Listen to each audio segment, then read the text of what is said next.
Saging na naman. Yan, kainin mo. Ha? Kainin mo. Kainin mo yung mga saging na yan. Aanin ko yan. Hindi ko kailangan ng saging. Ang kailangan ko pera. Sir, nakita mo naman bagong delivery yung mga paninda ko. May sakit lang yung anak ko na ospital niya. Kasalanan ko pa ngayon na na-hospital yung anak mo na hindi ka makabayad sa Hindi akin. ko po kasalanan. Humihingi po ako sa inyo ng dispensa. Baka mo pwede sa isang buwan doblehin ko na lang. Lagi na lang yan dahilan mo sa akin. Kung hindi nagkasakit yung anak mo, ikaw yung nagkasakit. Tapos hindi naman ikaw nagkasakit yung anak mo. Alam, paulit-ulit na lang yung dahilan mo eh. Totoo naman po sinasabi Gas-gas ko. na yan sa akin, tanda. Tapos ano, ibabayad mo sa akin saging? Ha? Pumili po kayo. Purga na ako sa saging. Pumili po kayo ng iba. Purga na ako sa putos ang binibigay mo. Ikaw yung kumain yan, ha? Ikaw yung kumain yan. Sir, Makakalap sa akin, tanda, unggoy. pasensya na talaga, ma'am. Pasensya Sobra na na po. ako sa potassium nito, Mahal, harap kayo na sa hindi akin. tayo yung unggoy. Ito yung mukhang unggoy. Ha? Hindi ka na nakakapahit sa akin ng renta mo. Puro ka pa dahilan. Pangako po talaga sa isang buwan sa Hindi, gagawin ko ng hindi ako paraan. papahig yan. Wag, sige na ba yan? Kasi nakakailang pangako na yan. Hanggang ngayon hindi pa rin nagbabayad. Ano na, Gina? Ano Kaya naman kasi nga, nasa ospital nga po yung anak ko eh. Kaya nga po yung isang anak ko dito, wala akong katulungan, babantay nga po dun eh. Totoo po yung sinasabi ko, Huwag ma'am. ka na magdahilan. Puro ka na ng dahilan. Hindi po ako nagsisinungaling sa inyo. Kailangan ko pera. Ibigay mo sa akin pera ngayon. Sir, kumuha na lang kayo ng prutas kung gusto nyo. Kailangan ko pera. Kailangan ko pera. Ibigay mo sa akin pera. Ha? Kailangan ko ng pera. Sir, wait lang. Ang ginagawa yung nanay ko. Ba't kasi nasaktan? Nanay mong tanga, hindi nagbabayad ng renta dito? Ano? Ano na yung renta? Sabihin mo Bayad. mga anak ko sa ospital ko. Hindi kami tanga, okay? Kung tanga kami, eh sana tinakasan na namin kayo. Ha? Wow. Eh bakit? Saan ba kayo pwedeng lumipat? Eh sa akin lang naman kayo umaasa ng pwesto dito ha. Sir naman, parang awa nyo na. Na-hospital niya yung kapatid ko. Paulit-ulit na lang yung dahilan mo, di ako naniniwala. Ang ingay naman ito, bigyan mo nga ng leksyon. Ikaw, please, ano? Hindi kayo tanga? Kung hindi kayo tanga, eh, bakit nalaman yung na kayo pabayan? Sana ginagawa ng paraan, di ba? Eh di tanga ka, bobo, tonta, stupida. Susobra ka na ha? Palas ang dila mo ha? Okay, dito sa'yo. Mama ka. Mama. Yan. Mama. Yan, tama yan. Sabi ko na yan. Kasi nakakunggoy. Bakit yung sabi sa'yo? Kumuha kami unggoy. Kung galing nyo naman, mga demonyo. Eh di sana mag-bayad kayo ng utang. Kumain mo makakita ng demonyo. Ang lakas din talaga ng loob ng pagsabihan kami ng demonyo. Eh ilang linggo na, ilang buwan na yung palugid na binibigay namin sa inyo dito mag-ina sa pwesto nyo, ha? Eh ang kapal-dipal ng mukha nito eh. Bagay na bagay nga sa inyo kumain ng saging. Mukha kayong unggoy ng nanay mo. Hindi ka naman Ano mahal? Wala mga expect ka. Ano? Sige. Tama na Ano? naman. Sobra na po Tanda yan. na, tanda. Magbayad kayo ng rent kayo. Parang hindi na nakinig kami, di ba? Hindi naman kami tatakas eh. Tsaka naniningil kami, wala din nagbabayad sa amin. Bakit? Ilang buwan na yung mga binabayad ko sa amin naman puro putos gulay. Di ba? Pinagbibigyan namin kayo. Purgang-purga na ako dun, Gina. Sa itong anak mo, kapal din naman ka magsalita sa amin, ha? Pagsabihan mo yan. Pero hindi na. Ayoko na rin. Ngayon, amin na lahat ng mga paninda nyo. Wala na kayong pwesto pa. Sir, huwag naman sir. Umalis na kayo dito. Sir, Ano, sir. sa tawag pa ako ng polis o hindi na? Sir, ma'am. At saka yung paninda po namin, sobra naman po sa sinisingil nyo. Ang dami po namin paninda para buhanin nyo lahat. Hindi na yung problema, Gina. Alam mo, ipanalangin mo na lang, yung anak mo nasa ospital, mawala na. Para yung mga bibigay sa inyo na kabuloy, ayun yung ibayad mo sa amin. Ha? Sabi naman kayo Yan, mo. ano? Sobra ka naman. Sobra naman ang Sobra na salita ako. nyo. Sobra na kayo. Hindi ka nagbabayad ng renta sa tamang oras. Malis na kayo dito. Ano, tatawag pa ako ng polis? Ano anong gagawin natin? Ano pa ba Layas na, natin? layas. Kaya mo na lang. Gagawa tayo Alis. ng paraan. Ako Gagawa na ng paraan. Malis na kayo. Alis.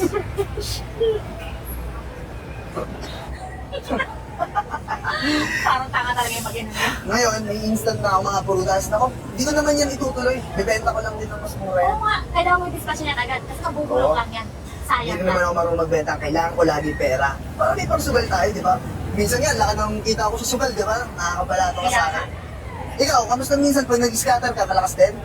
Eh, minsan talo. Pero, Okay kaya lang nagigil yan. ako eh. Kasalutin mo na. Importante, makakuha tayo ng pera ngayon pang sugal natin. Kung mag-ina yun, di nagbabayad ng renta. Ang kapal ng mukha. Ano ba yung gagawin natin, ano? Hindi ko na maintindihan kung paano tayo ngayon. Huwag ka nang umiyak, ma. Gagawa na lang tayo ng paraan. Alam ko naman, malalagpasan natin to sa dinami-rami pa naman ang pinagdaanan natin sa buhay. Hindi pa tayo susuko. Ay po, okay lang po kayo?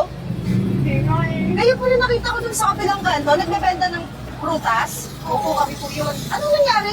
Bakit parang sinisingil kayo nung taong yun, yung dalawang tao yun? Hindi kasi kami nakakabayad, 2 buwan eh. Yung kapatid niya ito, nasa ospital yung anak ko eh. Ganun po ba? Nakakaawa naman po kayo. Eh, kaya yun, wala kaming pabayad. Kinuha nila yung purtasan namin. Kaya ngayon, hindi namin alam saan kami hahanap ng bagong pangkabuhayan. Tapos yung kapatid namin, hindi namin alam din saan kami kukuha ng pambayad sa ospital. Ganun ba? Di ba yun? Ang masakit pa doon sa sinabi niya, sana mawala na doon yung anak ko. Uy, grabe naman sila. Baka sobro talaga. Ano ba? So, ano ba may tutulong ko sa inyo? May ano kasi po, may yan po ako, company. Eh kung gusto nyo, kukunin ko kayong staff kasi kulang ako ng tao. Eh, ma'am, ibig niyo sabihin, bibigyan niyo kami ng trabaho? Opo, maraming bakante. At saka kung gusto nyo lang yung trabaho, pwede kayong pumasok doon. Wala nang maraming requirements na kailangan. Pati ba ako pwede? Kasi Opo, pwede po. Wala pong age limit. Lahat po welcome. Basta madali lang turuan. Tsaka willing naman pong matuto siguro. Kahit po wala kaming, I mean, hindi po kami nakapagtapos. Opo, okay lang, okay lang. Actually, prutasan din yon, pero may mga, ano ako, mga stall ako, mga shake, fruit smoothies, gano'n. Pwede yun. Tsaka may mga idea na rin kayo sa mga prutas eh. Alam niyo na yung mga expiration, gano'n.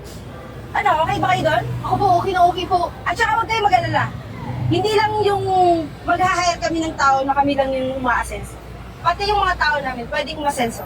At saka malay nyo, umasenso din kayo at magkaroon kayo ng sarili niyong kumpanya. Diba? Maganda yon? O sige, ano? Teka lang po, ma'am, ano po bang pangalan niyo? Ako pala si Yvette. Tapos kung gusto nyong hanapin ako, ganito na lang. May cellphone ba kayo? Cellphone po. Bigyan ko kayo ng number ko, kontakin niyo ako kapag gusto niyo na pumunta doon, ha? Opo. Okay, para tawagan ko na lang yung type na lang po.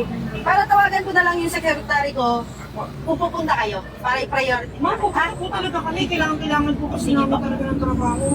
Ayan po, pakisave na lang po. Sige po, ingat po kayo ha. Tsaka huwag na po kayo mag-alala. Ha? Salamat po. Sige po. Thank you ha. Thank you. Bukas na bukas, ma'am. Puntahan natin. Salamat sa Diyos. Tara, punta na tayo sa kapatid mo. Kaya na tayo. Ano na? Napalayas na kayo sa tindahan. Napalayas pa kayo sa bahay nyo. Hindi kasi kayo nagbabayad kay Aling Bebang eh. Tumawag nga sa akin si Aling Bebang. Tinatanong kung yung Ginang matanda, nagbabayad ba sa akin ng upa dun sa prutasan. Sabi ko, naku Aling Bebang, pinalayas ko na. Sabi niya, ganun ba? Sige, papalayasin ko na lang din. Ano? Saan kayo natulog ngayon? Paano ka na ngayon, Gina? Eden, yung kapatid mo nasa ospital. Wala kayong bahay. Pwede ba? Ano ba yan, mahal? Kakalabas natin ng simbahan. Demonyo na naman ako. Pwede ba po? Kung wala kayong magandang sasabihin, umalis na lang po kayo. Hindi naman po kayo nakakatulong eh. Talaga. At saka hindi nyo deserve ng kahit na anong tulong. Lalo ka ng matanda ka, oportunista ka. Ilang beses kita pinagbigyan na hindi ka nagbabayad sa akin, na puro bayad mo sa akin, prutas gulay. Ngayon, ano?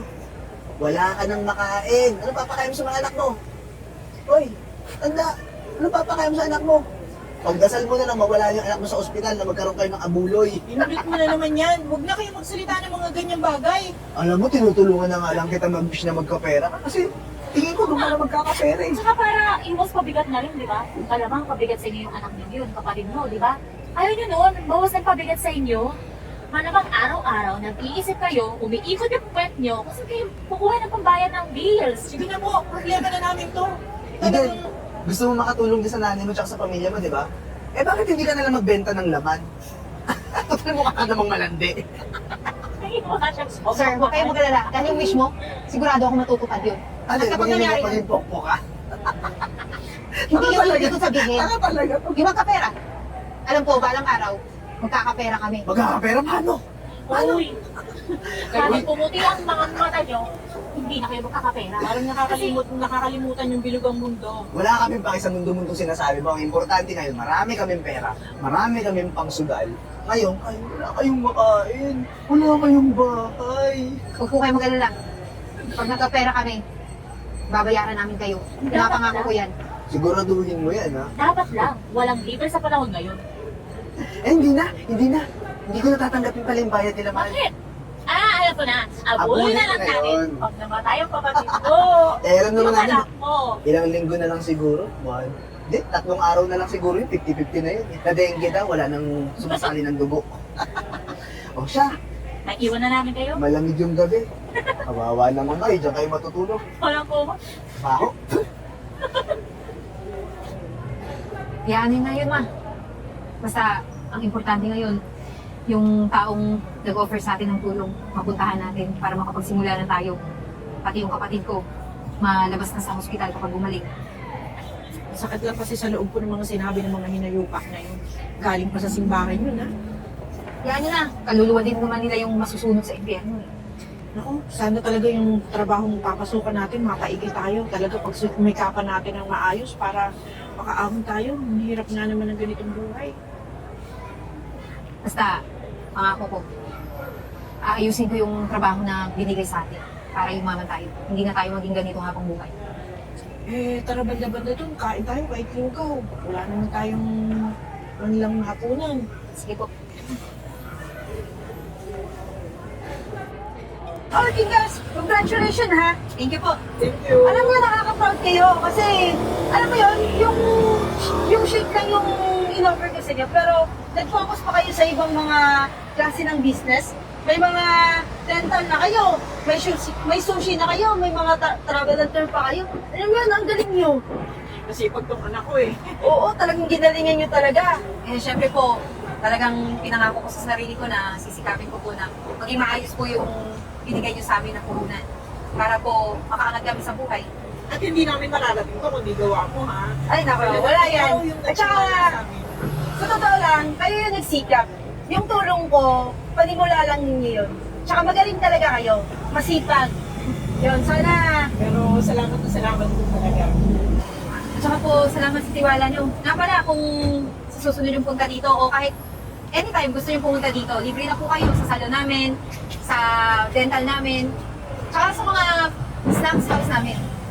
sige, walang, talagang susubukan ko yung mga business nyo. Tatry ko yung mga salon nyo dyan, at saka kahit yung dental nyo, ha? Opo, thank you po, thank you. Ay, hindi pa doon natatapos. Meron ka bang hindi alam? Ano po? May bagong bukas kami na parang kapsilugan lang. Itidirit ka namin. Tara. Ay, yun, ang galing. Sige po. O, tara na. Para kumain. Sige po. Ano ba yan? Bigyan ako agad sa taxi lang. Hindi ka ba na nagbihis? Pusura ako. Para kang katong ano dyan. Eh, Sa ano? alam mo na hindi lang ba't kita tinawag, di ba? Eh, ano naman ba yun? May problema na ako.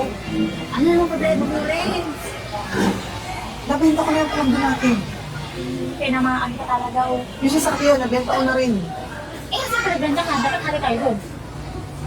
Ano? Hindi ka makasagot? Ano? Sumagot ka. Tinaya ko.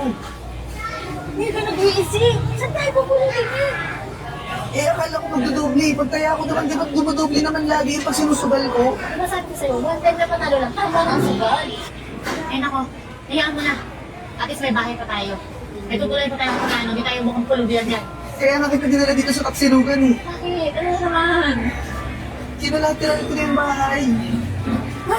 Ano ka bang kalumisip? Hindi ko ba alam gagawin ko kaya... Ako to. Hindi ako sanay nila sa kanya. Baka nakapalikiran. Bukas mo kasing liit ng mundo. Wala na nga yung pera. Ito, humingi ako ng libreng sabaw. Eh. Gusto mo magsabaw ka muna. Bahala ka doon. Iwan kita. Lintik ka. Ano yan? Oh, magkano na pagpalimos mo? Wala pa nga. Mutumal. Walang nadaan. Nakadiskarte ako ng pambili ng mga gulay. Magbenta ka. Prutas. Ano ba yan? Avocado. Ginawa mo lang ako pulubi. Ako ba pagtitindahin mo? Ikaw na kaya. Total, ikaw ang sugal ng sugal. Ikaw natin pera ngayon. Eh, bobo ka palang babae ka eh. Kaya ako nagsusugal. Kasi nga, tinuturuan mo ako. Eh, sa'yo lang naman ako natuto nun. Kaya huwag mo ako sisihin. Kaya kung dahil na wala yung pera natin, dahil yun sa'yo. Dahil sa'yo yun. Dahil yun sa'yo. Kung ikaw yung dapat sisihin, hindi ako. Pwede mo mabili dahil yun sa'yo. Kasi, Miss? si Gina yan. Yung pinilayas natin. Eh, then, Mukhang mga big time na kayo.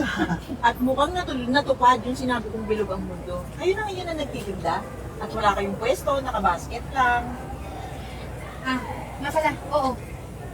Umasenso na kami sa buhay. Kasi namatay na yung kapatid. Oh? Talagang gusto niyo mamatay yung kapatid ko, no? Actually, Ano ba namin? Bakit umasenso kayo? actually yung kapatid ko, gumaling siya. At ngayon, nasa US na. At siya din, yung isa, na nagpapalakad sa mga business namin dito.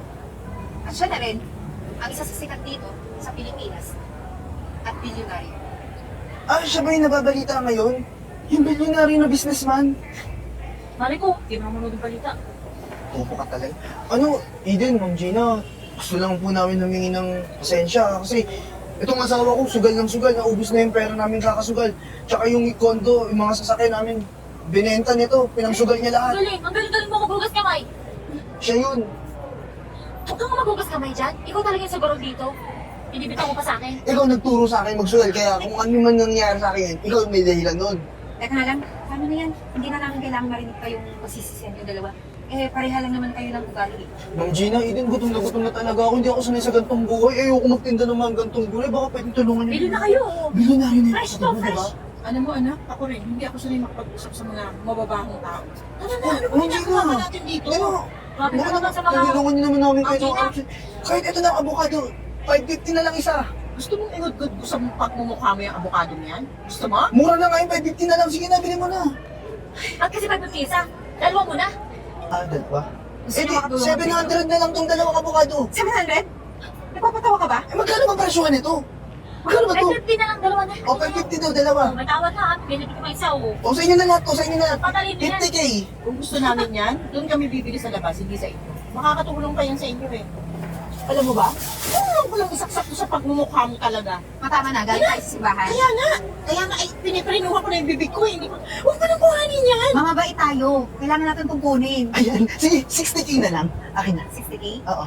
Parang mas malaki pa itong threshold kaysa sa nakuha nyo dati sa amin, di ba? Native yung Kaya basta sa amin. sinasabi ko sa'yo. Native. Oo.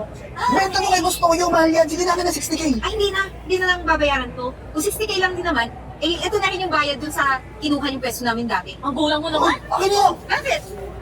Tama na isip ng anak ko. Sana pala hindi natin ang pera ng avocado eh. Tumalino pa eh. Sana nag-avocado shake na lang tayo para shake, shake, shake. Puro ka lang biro eh.